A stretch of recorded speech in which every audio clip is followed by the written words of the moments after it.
বিয়ে বাড়িতে কয়দিন খাওয়া দাওয়া করে পেটের অবস্থা ভীষণ খারাপ, শরীর আমার প্রচণ্ড খারাপ হয়ে গেছে।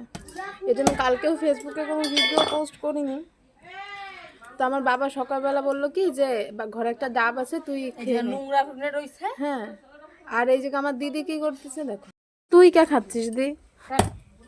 তোরা সেখান আমি হাজারবার করে ডাকিছি, ওঠ ঈশা ওঠ, তুই উত্তর না নিয়ে শুয়েই রইছিস। তো আমার শরীর খারাপ না?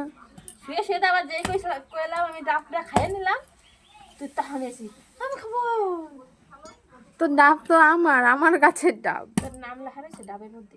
হ্যাঁ, ও মা আমার ডাব খাই নাচ্ছে দিদি। হ্যাঁ, দুই বোন খা। এটা একটা কবে তো রয়েছে। যদি ভালো থাকে আমি খাবো, পচে গেলে তুই খাবি শিওর।